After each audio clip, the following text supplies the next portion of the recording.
Tarde. Agora, nós temos um módulo muito interessante aqui, que eu vou ter o prazer de chamar alguns colegas, alguns dos melhores advogados na área educacional aí no nosso território brasileiro. Não é uma área que todo mundo conheça, né? É uma área muito específica, e esses três profissionais aí que vão participar dessa nossa mesa para discutir acordos coletivos, acordos e convenções coletivas de trabalho e o ensino remoto, são três especialistas nisso. Então, eu queria chamar primeiramente o Dr. Valério para compor aqui a nossa mesa virtual. Como é que está, Valério? Acho que está com o microfone fechado. Ou eu não estou vendo aqui. Me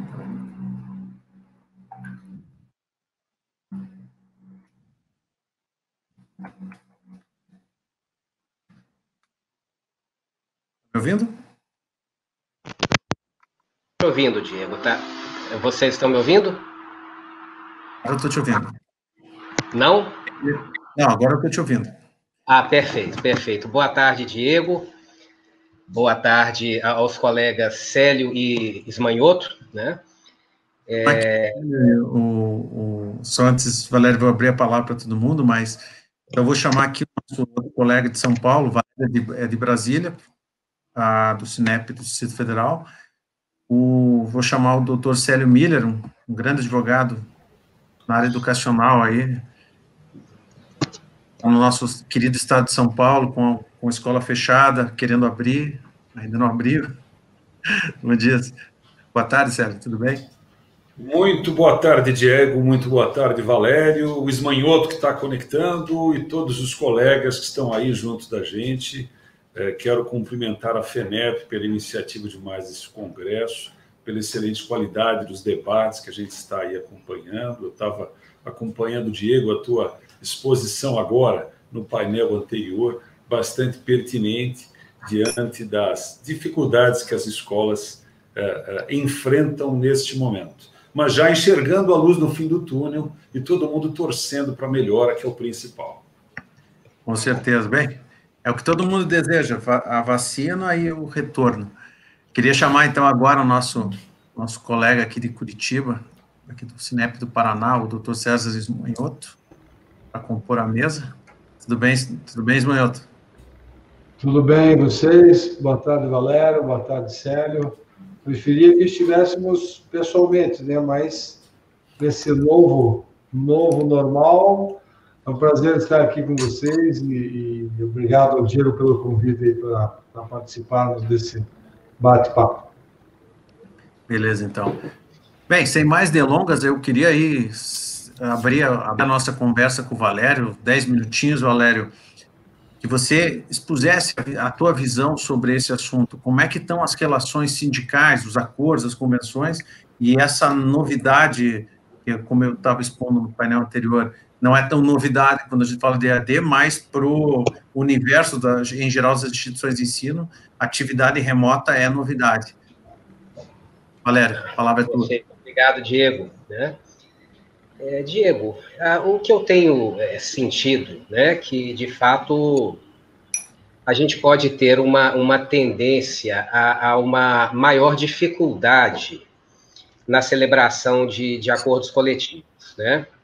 Isso é um cenário que, assim, se apresenta principalmente em razão de, em vários estados, né, nós temos tido um acirramento de divergências entre o sindicato patronal e o sindicato obreiro, especialmente na questão de retorno às aulas presenciais, né? Então, a gente percebeu muito claramente uma necessidade, né, tanto de alunos, pais de alunos e escolas, principalmente de educação infantil, de retornar, né, às atividades presenciais. Vários estados, de fato, tinham condições de que isso acontecesse, e houve uma batalha muito ferrenha, né, de alguns sindicatos obreiros contra esse retorno, né? Então, eu tenho sentido um acirramento, quer dizer, um sentimento, assim, de que faltou, vamos dizer ali, o sindicato, principalmente o sindicato obreiro, andar junto, né, em prol da saúde, em prol da educação e em prol do emprego, né? Isso não é bom. Nós temos alguns estados em que as convenções coletivas são feitas por 2 anos, né?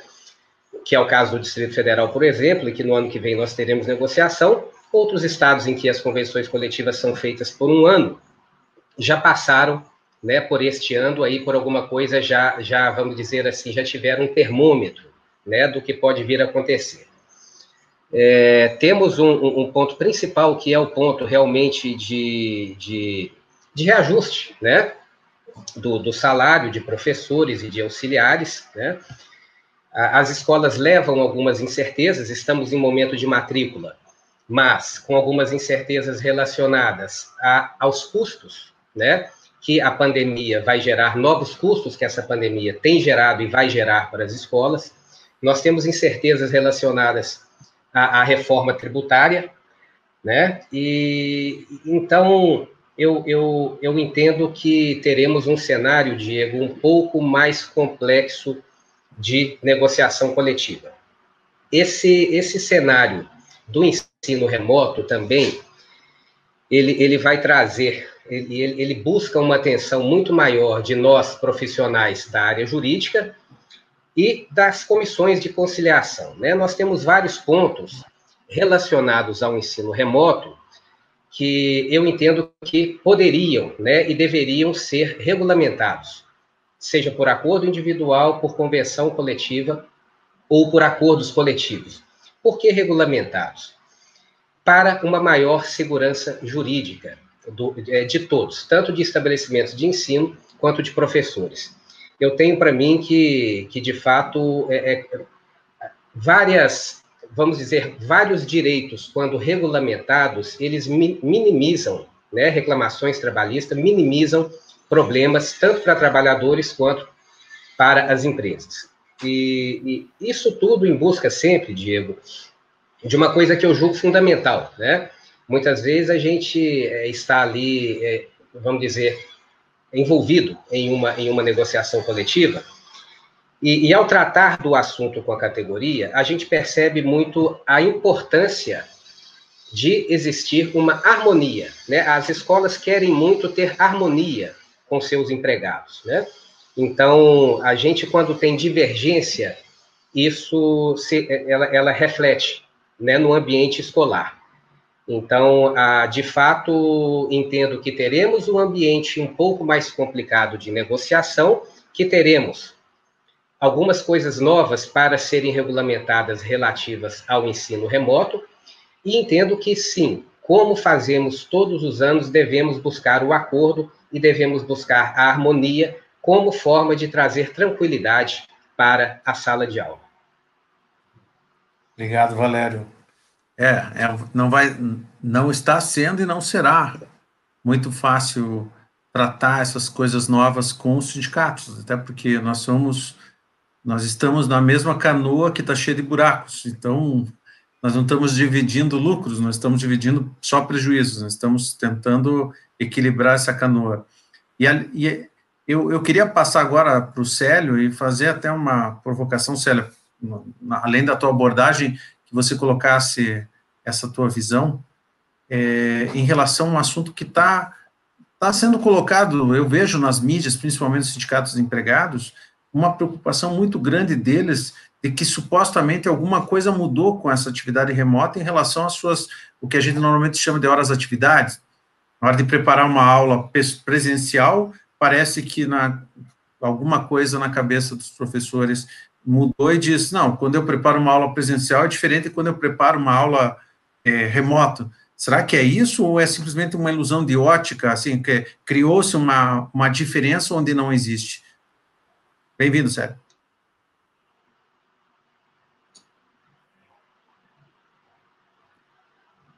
Teu microfone. Agora está ouvindo? Agora acho que saiu, né? Ok. Muito obrigado, Diego. Excelente a fala do Valério. Vamos começar, então, com essa abordagem trazida por você nessa provocação a respeito da diferença na atividade do professor com a figura do ensino remoto, né?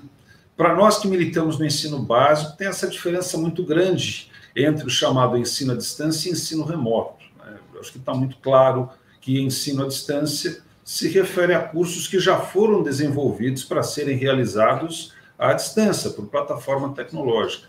Hoje nós temos a figura do ensino remoto emergencial, que muita gente, a boca pequena, usa como EAD, mas não é muito adequado, né, utilizar EAD para ensino básico. Temos uma situação de exceção. A força de trabalho, prioritariamente professores, que fizeram, vamos reconhecer, um excelente trabalho em sua grande maioria. A gente vê aí professores que não tinham nenhuma familiaridade com plataformas tecnológicas, com aulas em vídeo, com atividades realizadas por meio digital, rapidamente se adaptando, com grande esforço. Em sua grande maioria, acho que a gente só tem que aplaudir esse esforço que veio por parte dos docentes. Vamos considerar que não é fácil, quanto menor a faixa etária, desenvolver essa interação sem a presença física junto ao aluno. Então, os professores do infantil, do Fundi 1, tiveram um esforço redobrado e muitas vezes foram objeto de queixas indevidas. A gente entende que os pais precisaram dedicar mais atenção para as crianças, quanto mais novas, né, quanto mais jovens, né, os estudantes, precisaram sim dedicar essa atenção e participar mais ativamente do processo de aprendizagem. É aquilo que a gente entende que deveria ser obrigação original das famílias e que ao longo dos anos eles foram delegando, né? E foram perceber na pele. Eu ouvi muitos pais reclamando: sou eu que tenho que dar aula, sou eu que tenho que educar o meu filho. Sempre foi. Tecnicamente, as famílias sempre tiveram a obrigação de educar e a escola dava a educação complementar, a formação pedagógica, e os pais perceberam na pele esta situação, na necessidade de apoio.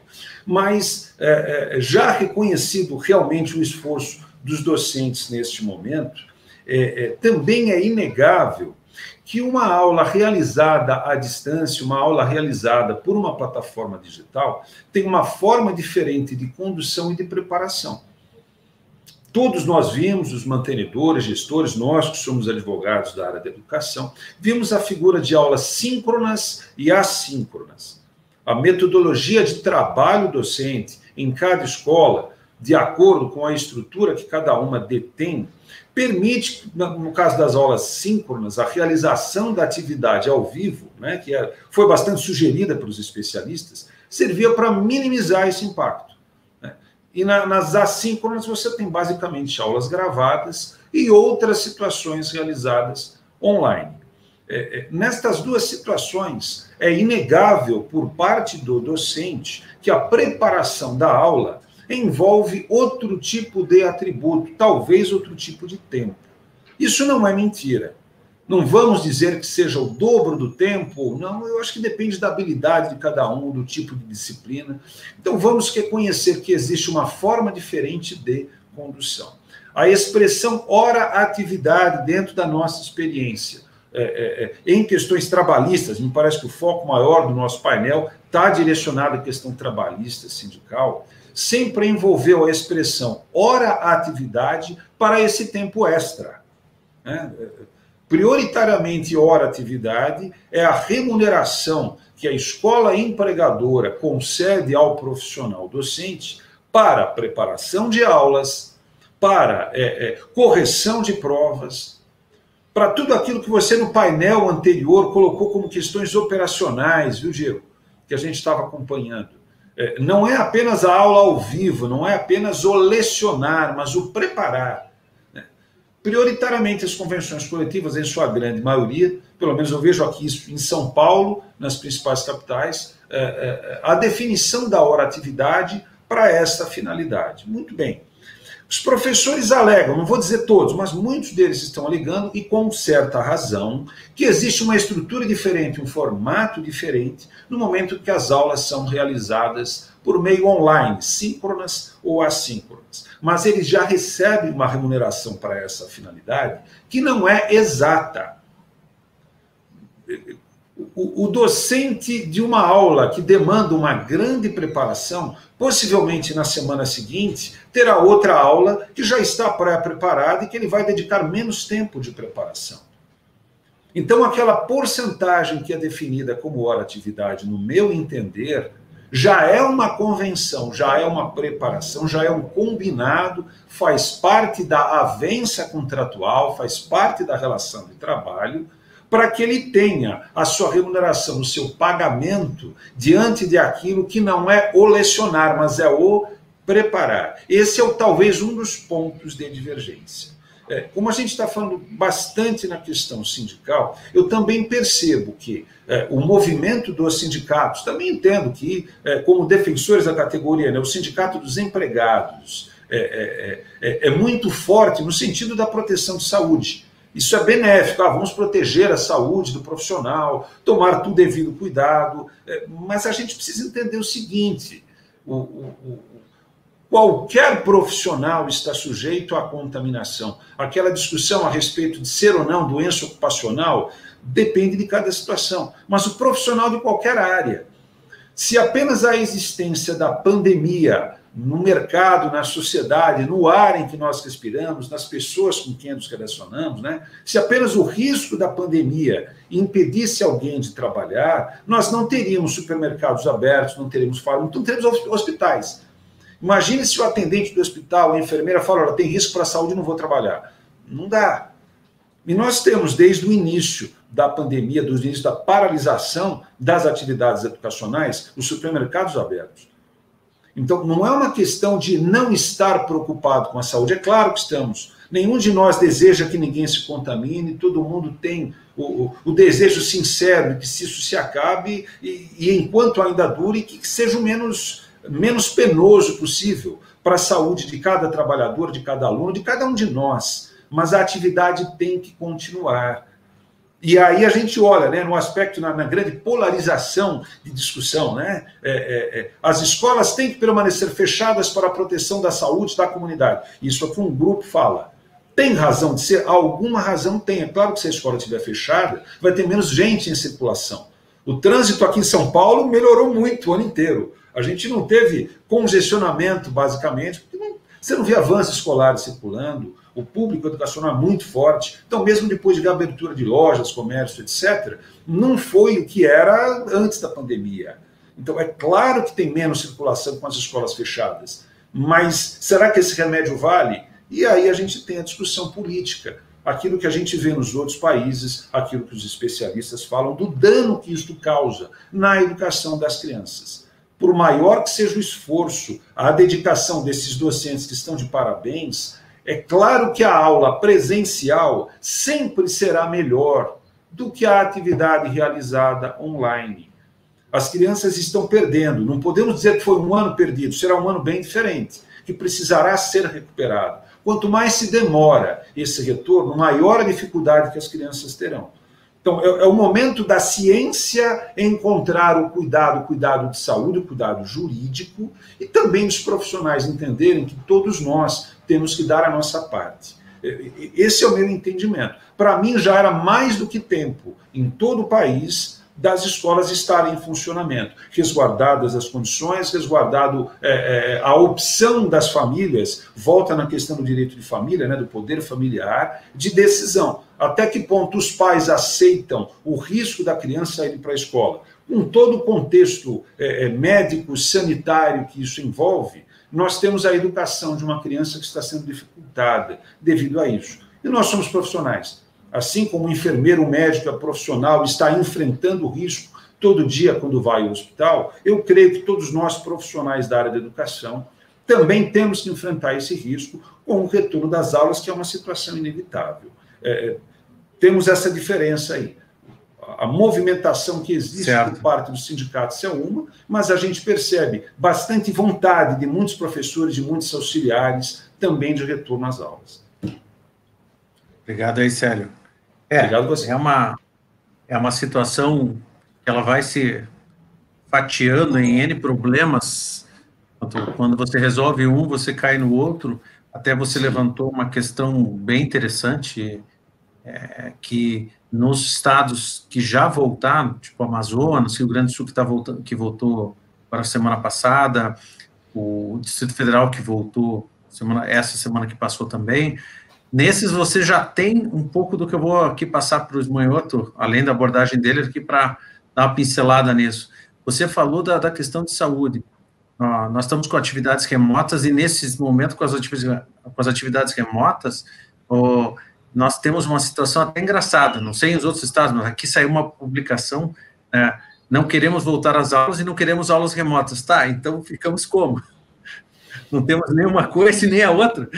Então, esse é um problema que eu queria ouvir o Ismanhoto, assim, porque tem entidades sindicais que, na verdade, não estão querendo discutir o assunto. E tem coisas que, na verdade, a gente não precisa discutir com ele. Poderia, mas eu não sou muito fã dessa questão de você não dialogar. Tem entidades sindicais que não querem dialogar.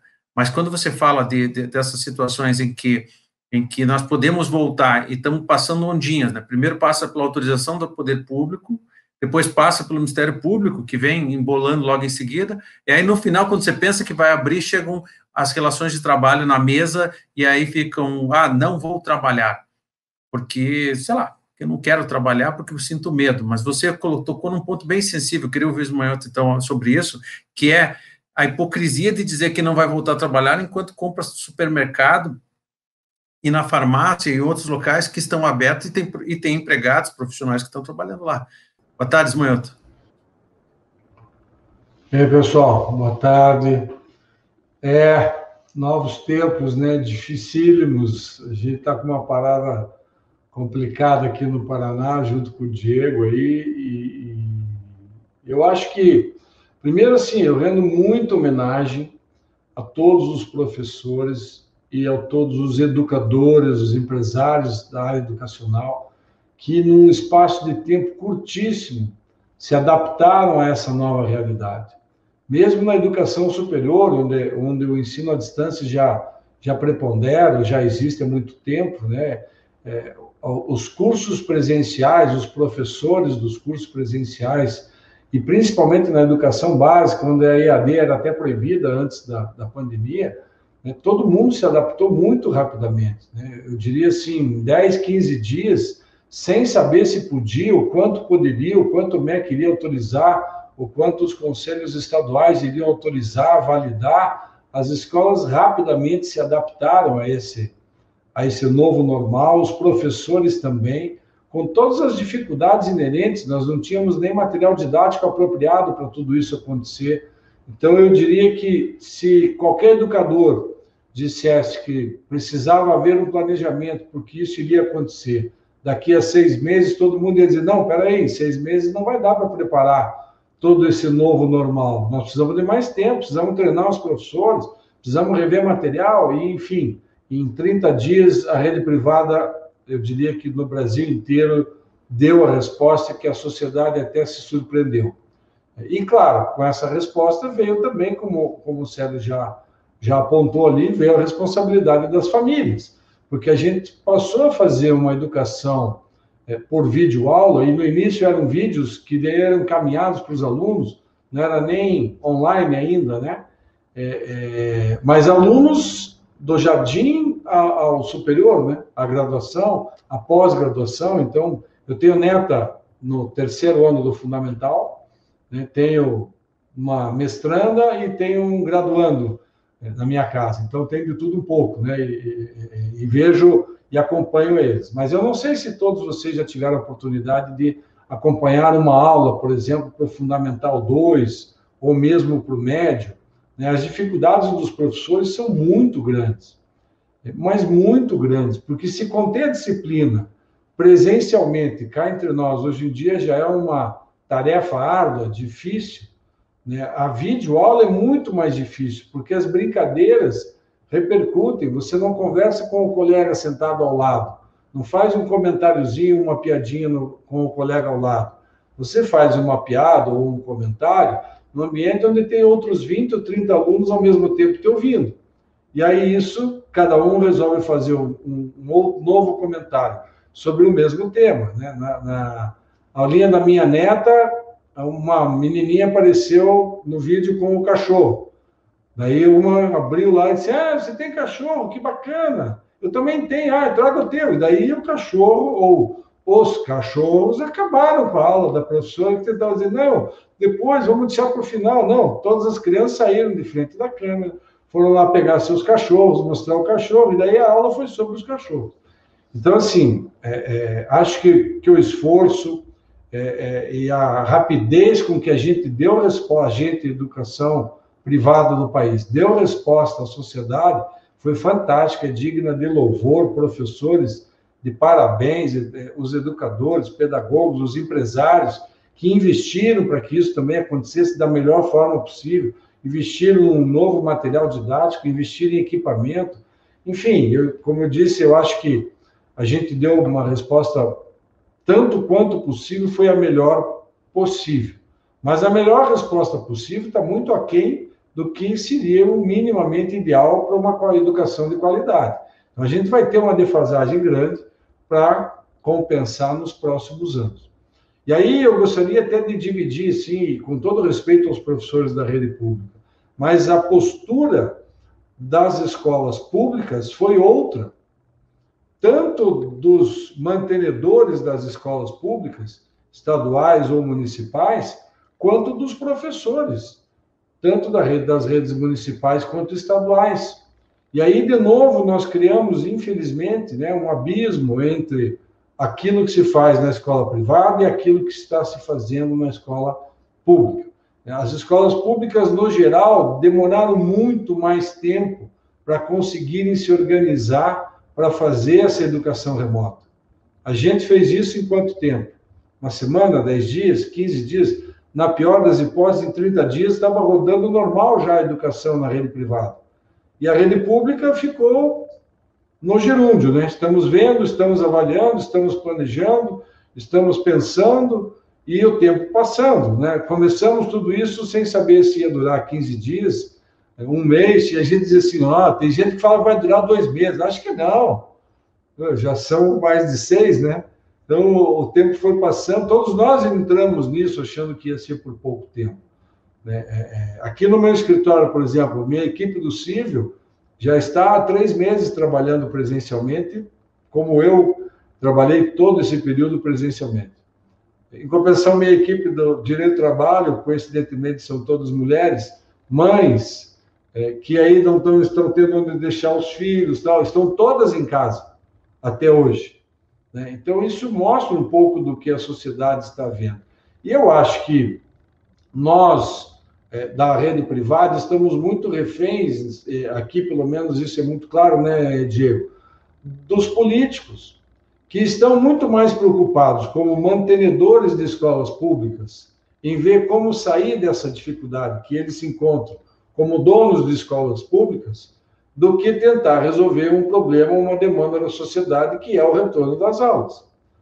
Porque eles, além de terem uma estrutura mais precária que a rede privada, o investimento para criar os protocolos e a segurança necessária nas escolas públicas é gigantesco, e aí da onde vai sair esse recurso? E tem, não raramente, sindicatos que estão dizendo, com muito mais força do que os nossos sindicatos da rede privada, que eles não vão voltar, que não há segurança, de que as escolas não vão oferecer essa segurança, que o empregador deles, o ente público, não vai oferecer essa segurança.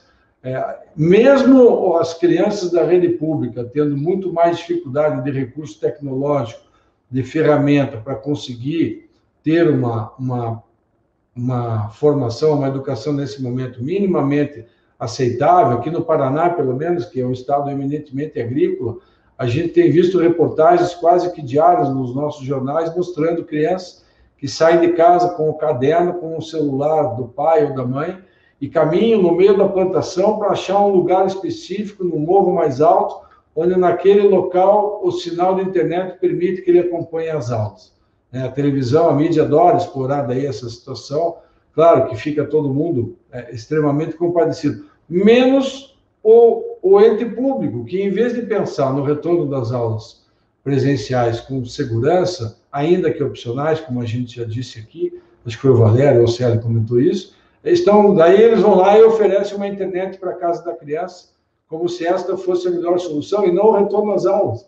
Então, é engraçado, a gente está fazendo, assim, manobras. A gente teve aqui um embate gigantesco, né, de prefeitura e Estado, está tendo em vários municípios do Paraná um embate grande, porque o Estado não quer, em hipótese alguma, que as aulas voltem a ser presenciais, e alguns municípios autorizaram, e daí o Estado, não, vocês não, o Núcleo Regional de Educação mandando ofícios para as escolas assim, vocês não podem abrir, vocês têm que permanecer fechados, só o Estado é que pode autorizar o retorno das aulas presenciais, porque isso é competência do Conselho Estadual de Educação.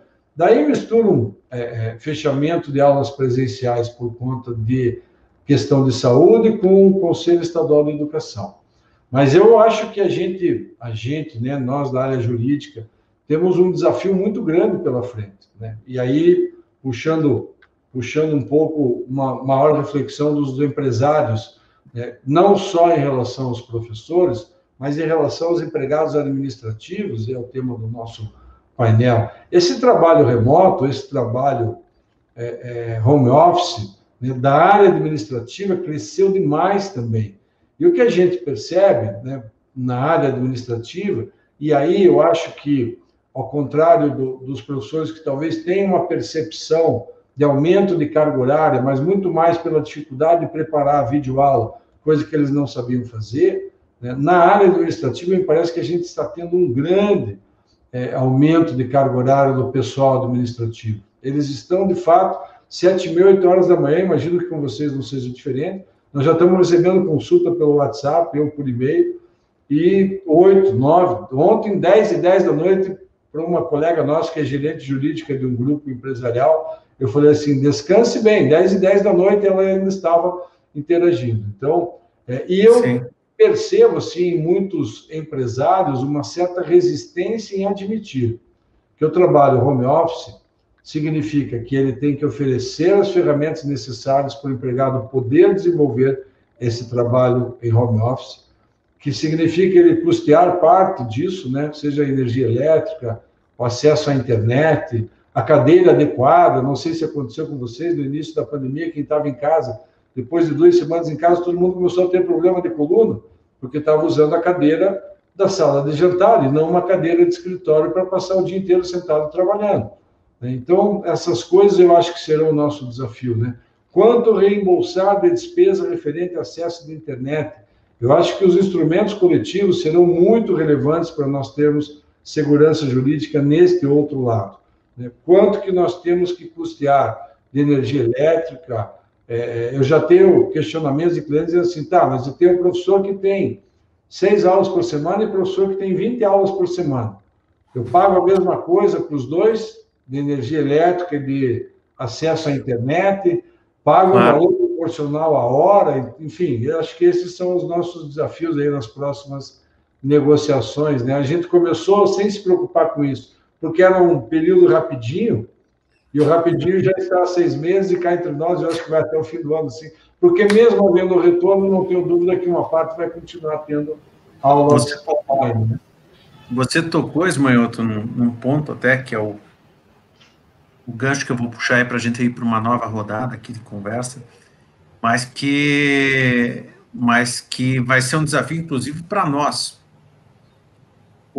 Nessa transição para o remoto, tá certo, você dividiu bem aqui, o Valério falou, o Célio deu um outro ângulo, nós temos muito clara a situação do administrativo e da docência, no caso das relações sindicais, da docência se misturam a questão das preocupações legítimas com saúde, preocupações legítimas com a dimensão do trabalho, ou uma dimensão ideológica que faz parte, mas aí entra o público e o privado, que é a questão de como deveria ser a educação no país, e aí se embola tudo, né?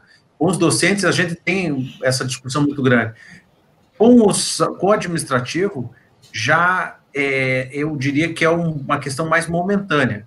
Nesse momento, eles estão extremamente sobrecarregados, porque eles criaram a infraestrutura para carregar o piano, né, para que a coisa conseguisse ser desenvolvida remotamente, e estão sobrecarregados. Mas passado esse momento delicado, de exagero, assim, uma sobrecarga gigantesca nesse momento, com certeza, a parte boa do teletrabalho, do trabalho remoto, vai aparecer principalmente nos setores administrativos, no não docente. E isso me leva àquilo que eu disse que os nossos mantenedores talvez não gostem, que é o que você acabou de falar. Num primeiro momento,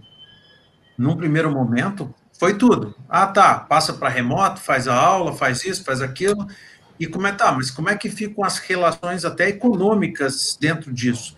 Não tem que ajustar alguma coisa, que você falou, a cadeira, não tem que ajustar a questão da infraestrutura dentro da casa do sujeito, se ele for trabalhar em casa, não tem que dar condições, eu chamo isso, eu escrevi um artigo sobre isso, e eu chamei de condições materiais de atividade.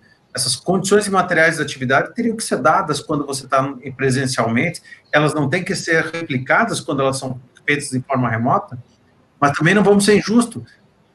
Ao mesmo tempo que eu acordava num X horário, fazia X coisas, chegava para trabalhar num determinado momento, hoje esse tempo se encurtou.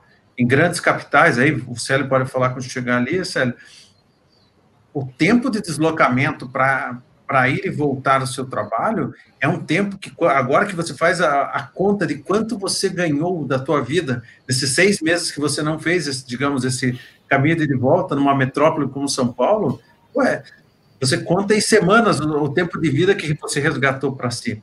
Mas essa equação tem que ser reequilibrada. Por isso, agora, até no nosso tópico, essas questões têm que ser ajustadas ou dentro de casa, através de negociação individual, naquilo que for possível, né? E talvez muitos mantenedores não se preocuparam com isso, não foi a prioridade de encarar com seriedade isso. Eu não estou dizendo que nem que um está certo e que o outro está errado, que tem que pagar ou que não tem que pagar, mas essa equação foi passando 1 mês, 2 meses, 6 meses, e ela foi sendo tocada. Mas nós temos o ano que vem por aí, nós aí talvez tenhamos mais alguns meses com isso, e eu tenho dito muito de que já passou um pouquinho da hora dos mantenedores olharem para isso, e os sindicatos olharem, talvez, para as negociações coletivas e amarrarem algumas pontas lá, porque existem pontas soltas nessa forma como as coisas foram feitas e nessa forma com a qual será feita lá para frente.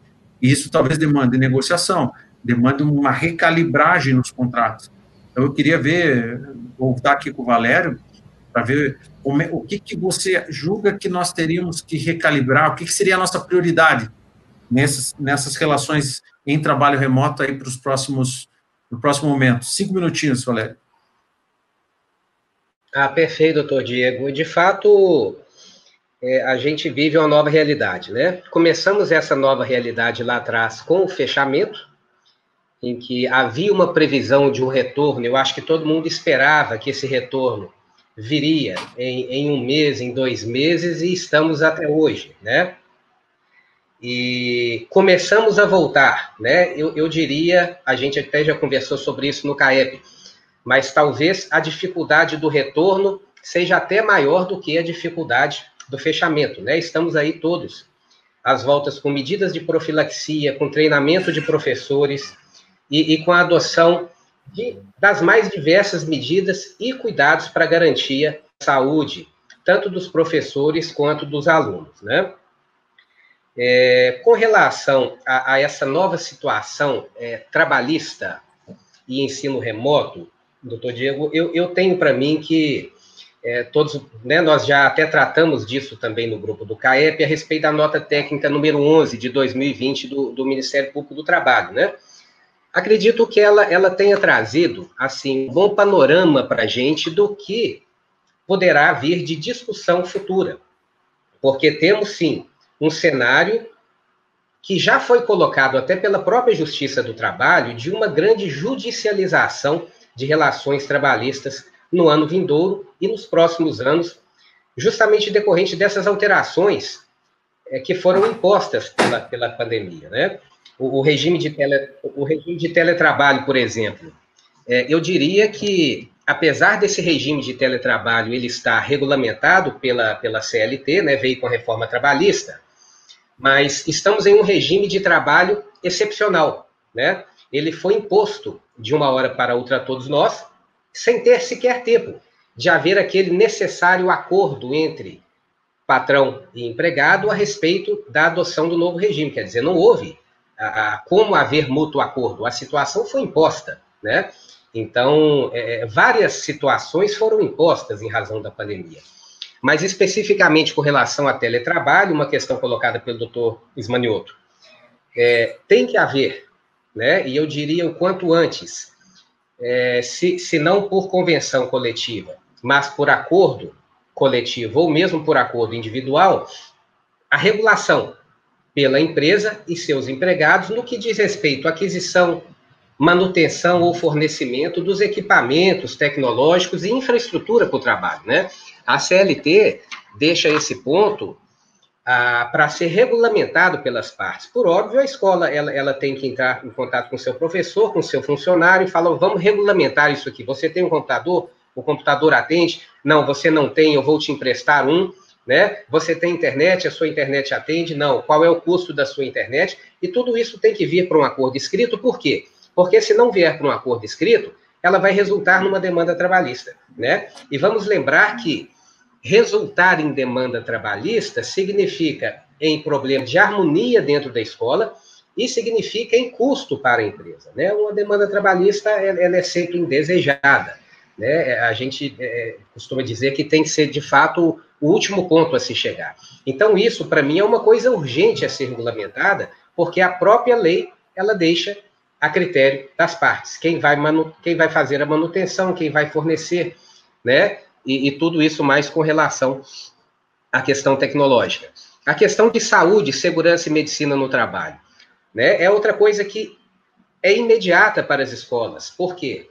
O que a lei diz? Que a escola cabe dar toda a instrução para seus empregados com relação a situações de saúde e segurança do trabalho. Então, eu tenho que, de fato, dar essas instruções, né, pelos profissionais adequados de saúde, segurança e medicina do trabalho, e eu tenho que demonstrar que eu passei essas instruções para os meus empregados. Não fazer isso significa assumir risco de reclamações futuras, né? Temos toda a questão de capacitação, adaptação ao novo modelo de trabalho. Temos a questão importantíssima que é o direito de imagem, né? Que Sim. Acredito que tem que ficar regulamentada e muito clara no contrato. E temos toda a questão de etiqueta digital, que é importantíssimo, que eu acho que é uma coisa que a escola tem que cuidar, né? Ela tem que saber como os alunos estão se comportando, se o professor está sofrendo bullying, né? Porque a escola tem que tomar providência, processo administrativo disciplinar, né? É uma coisa interessantíssima e é uma questão nova também. Temos a questão dos direitos autorais, que também entendo que deve ficar regulamentada, deve ficar e deve estar muito clara entre as partes. Além disso, as questões de carga horária, o doutor Célio já colocou muito bem, né? A questão de hora-atividade. Tem uma outra questão que entra muito em voga também, que é a questão da reprodução de aulas gravadas, né? Que pode vir um entendimento de se o professor tem que receber, quer dizer, houve a reprodução de uma aula gravada para uma turma da manhã e a reprodução para uma turma à tarde, né? Ele tem que receber pelas duas ou não tem que receber pelas duas, tem quem está dizendo que não, mas é uma coisa muito complicada, que isso tem que estar muito bem clara para todos. Então, acredito que os acordos coletivos, convenções coletivas e acordos individuais, eles têm hoje um vasto campo nessa linha do teletrabalho ou do trabalho remoto para fins de regulamentação no sentido de evitar demandas jurídicas futuras. Obrigado, Valério. Vou aproveitar e passar para o Célio aqui e já passar com uma pergunta que eu tenho aqui no chat. Uma eu vou responder, que na verdade não é de acordo, né? O Sérgio aqui do Colégio Dom Bosco nos pergunta se seria razoável e com amparo jurídico um termo de responsabilidade compartilhada aos pais que optarem que os filhos retornem ao ambiente escolar. Bem, na maior parte dos estados tem sido colocado como um protocolo sugerido, né? Na verdade, cada escola tem que fazer o seu, mas a sugestão, via de regra, é de que a decisão dos pais de mandar ou não o filho para a escola seja uma decisão compartilhada. Não é obrigado a mandar, e se mandar, naturalmente, ele está assumindo ele tem que ser informado dos riscos, ele tem que ser informado, apesar que você está repetindo o que está no jornal todo dia, existem riscos, tá? Então, a resposta seria essa, eu não vejo problema nenhum, até recomendo que seja elaborado um documento dessa responsabilidade. Aqui no Paraná, no caso, o Cinep do Paraná, juntamente com outros órgãos, compuseram um grupo para discutir o protocolo no possível retorno às aulas das escolas, criou um documento no qual tem esse termo de responsabilidade dos pais. Agora, a pergunta que eu vou te passar, Célia, é o seguinte, né, seja por acordo ou convenção coletiva, seja por acordo individual, né, na hora que vocês aí, ou em qualquer lugar tiver a volta às aulas autorizada, nós teremos o levante de alguns sindicatos, o levante individual de algumas pessoas que, por medo ou por convicção, né, vão dizer, eu não quero voltar. Eu não posso voltar por algum motivo que não seja o motivo de ser membro do grupo de risco. Vamos eliminar o grupo de risco da discussão. Como é que você vê isso? Porque a pergunta é aqui, o que eu faço se autorizarem o retorno, determinar que os profissionais voltem, e aí? É melhor negociar isso com o sindicato, melhor não negociar isso? É uma questão de indisciplina? Como é que você vê isso? Diego, eu entendo que a negativa do profissional quanto ao retorno ao trabalho, uma vez convocado, não é uma questão sindical, é uma questão de natureza individual. Seria, de nossa parte, bastante frio impor a presença de alguém que não deseja vir. Descartada a situação do grupo de risco que os protocolos de saúde colocam, a gente sabe pela questão científica da Covid, que essas pessoas estão mais sujeitas à infecção, né? É uma doença infecciosa, então uma pessoa que tenha diabetes, hipertensão, tem a idade avançada, está muito mais suscetível. Então, resguardado isso, que já está muito claro, me parece que é pacífico, que não é possível haver convocação, em não havendo grupo de risco, em não havendo comorbidade, eu não gosto da palavra comorbidade, eu achei muito pesada, né? Muito sinistra, não havendo uma patologia que implique risco para o trabalhador, existe a prevalência do quê? O contrato de trabalho. Né? O contrato de trabalho, o empregador se obriga a remunerar mediante o labor, mediante a prestação de serviço para aquela função previamente combinada.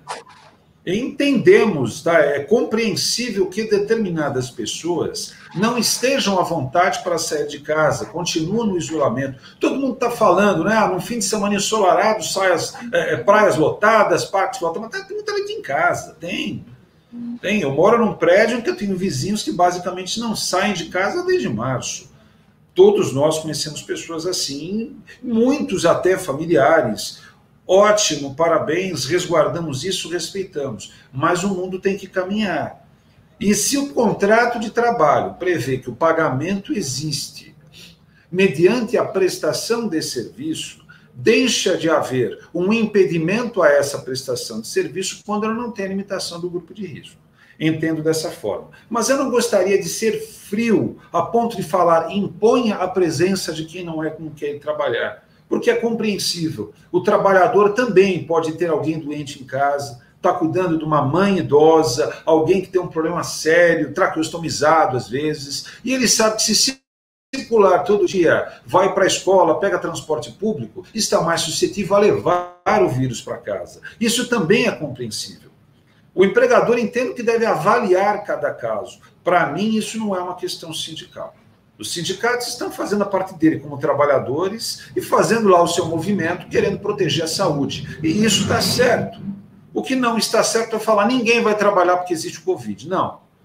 Vamos avaliar individualmente cada caso, vamos avaliar a situação. Fala, tudo bem, eu admito que você não queira vir trabalhar, mas eu preciso do teu trabalho. O que a gente pode fazer? É possível realizar isso como um trabalho à distância, como teletrabalho, home office? Não é possível. Precisamos do labor.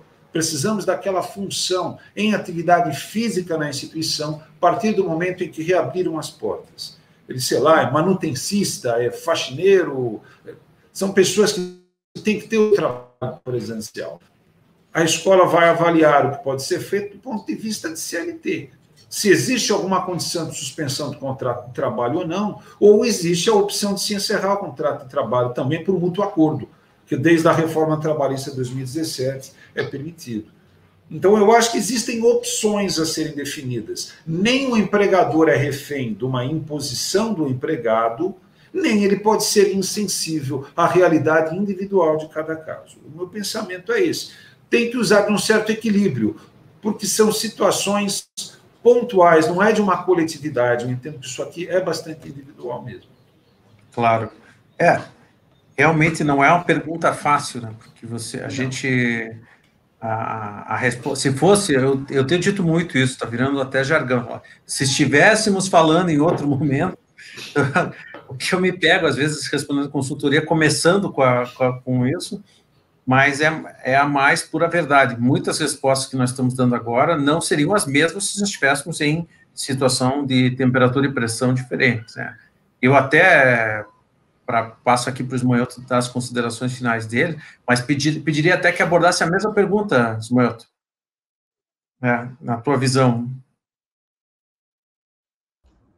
Eu vou ser mais jurista do que humano, talvez, que o Célio, né?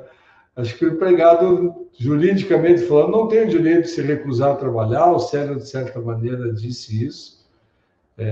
Tem algumas situações do dia a dia que a gente vê como desumanas, se olhar por um viés, e como naturais se olharmos por outro. Por exemplo, a gente que tem filho, não é muito lógico a mãe não poder faltar ao trabalho para acompanhar seu filho que está internado no hospital ou que está precisando de atendimento médico e assim por diante.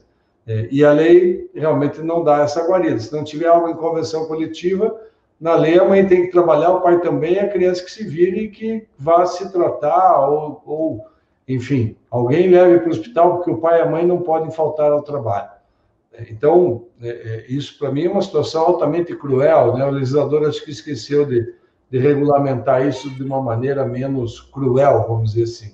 Então, como diz o Diego, em outros tempos, então, estou respondendo como se estivéssemos em outros tempos. Se o empregado não está com atestado médico, a empresa está com a sua atividade autorizada pelo poder público, pelas autoridades sanitárias, o empregado tem que se reapresentar com o trabalho.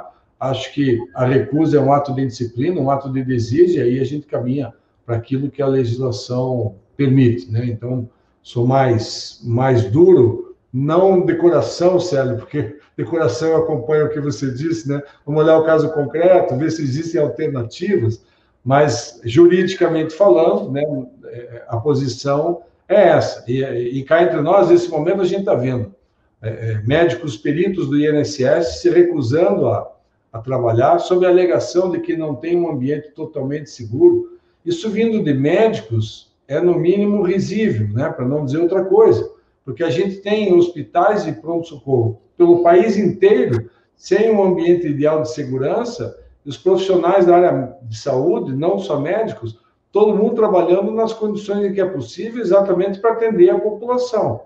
E aí uma população que me parece que já bate aí a 1 milhão de segurados do INSS, precisando fazer perícia, e os médicos peritos dizendo que o ambiente do INSS não é totalmente bom, mesmo que, teoricamente, ele não seja um ambiente frequentado por pessoas contaminadas por Covid, né?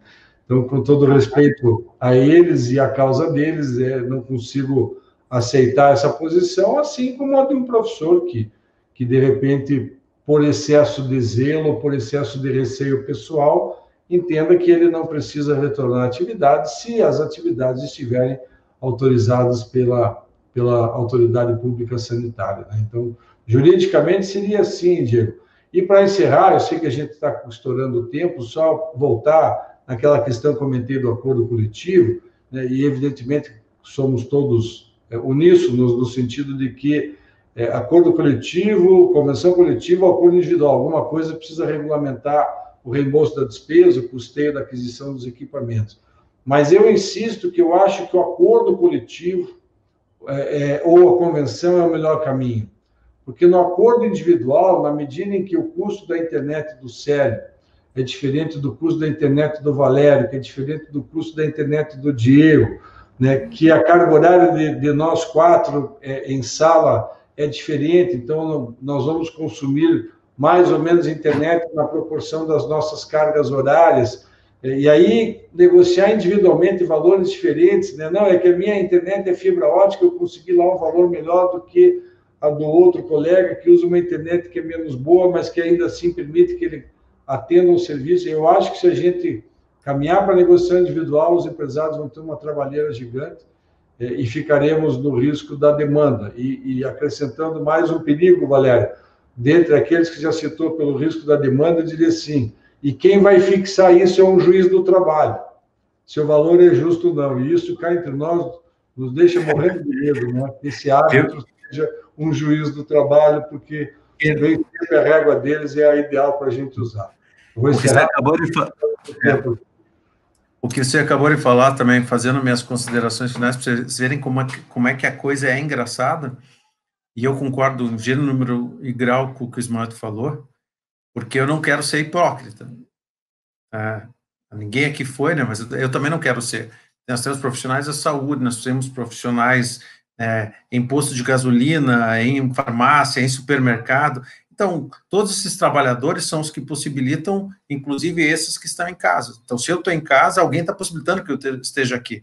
Então, se eu legitimar uma negativa que não está pautada numa questão que eu posso objetivar, é numa subjetividade. O perigo, essa frase de um filme, o perigo é uma coisa real, o medo é uma coisa subjetiva, certo? Então, se há uma subjetividade desse trabalhador, eu não posso acatar isso, certo? Porque se eu acatar dele, eu tenho que acatar do médico também, eu tenho que acatar de todos. E você citou do juiz, até eu não sei como é que isso vai se resolver, mas eu escutei, tomara que eu esteja errado, tomara que eu tenha ouvido errado, de que os juízes estavam querendo retornar às audiências presenciais, mas todo mundo viria para a audiência presencialmente e ele faria remota. Alguns juízes estão querendo essa ideia. Então, tomara que eu esteja falando uma bobagem e isso não aconteça, porque se acontecer, é exatamente isso que eu estou falando. Aí nós estamos, se não tiver um elemento objetivo, o juiz tem comorbidade, ou melhor, como você disse, ele tem uma patologia, ele tem uma... Aí tudo bem. Agora, se não, então não faça presencial, né? Então não faça audiência. Agora, mandar todo mundo ir para a audiência presencialmente e ele ficar em casa, é um sem sentido, né? Que teria talvez até outro nome para dizer em cima disso, né? Mas, assim, colocações finais à parte, um minutinho aí, Valério, né, para fazer suas considerações finais e teu boa tarde. Tá. Microfone. Desculpe, Diego. Mas o que eu tenho a dizer, de fato, é desejar que as escolas tenham forças redobradas, né? Acredito que já temos uma boa parte do caminho percorrido, né? Temos esperança de que essa vacina chegue, né, e que possamos voltar um pouco à normalidade.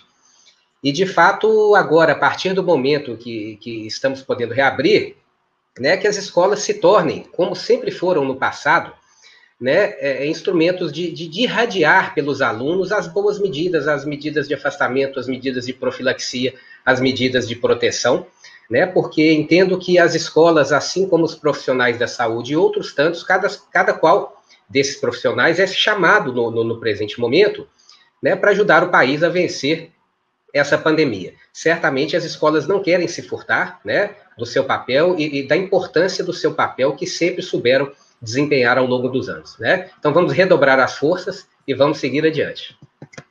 Célio. Meu caro Diego, meu caro Valério, meu caro Ismanhoto, muitas saudades dos nossos encontros do CAEP, a todos os mantenedores, gestores, advogados presentes, obrigado aí pela participação, parabéns mais uma vez à FENEP, vamos com fé, no final vai dar tudo certo, vamos acreditar, porque isso é o principal, é isso aí. Manhoto. Vamos lá. Então, eu espero, no fundo do coração, que os políticos consigam rever algumas posições, né, que não vejam a reabertura das escolas particulares como um problema para eles, que não querem reabrir as escolas públicas. A gente tem que reabrir, tornar opcional o retorno, mas nós precisamos retornar o prejuízo das crianças. Não estou falando do prejuízo da educação, prejuízo em geral, né?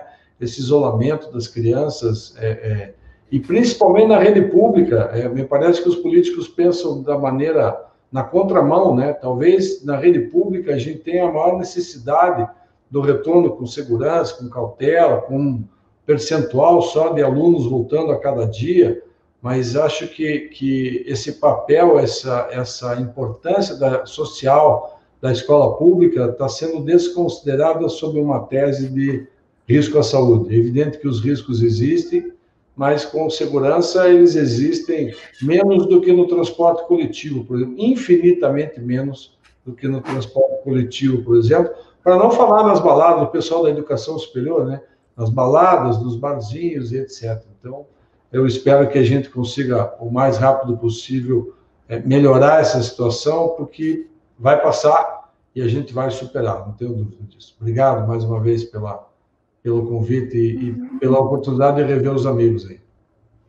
Obrigado aos três aí, foi também um prazer a gente ter esse bate-papo, faz tempo que a gente não tinha essa troca bem profícua de ideias, e agradeço a FENEP pela oportunidade de a gente ter tido esse encontro. Um abraço a todos.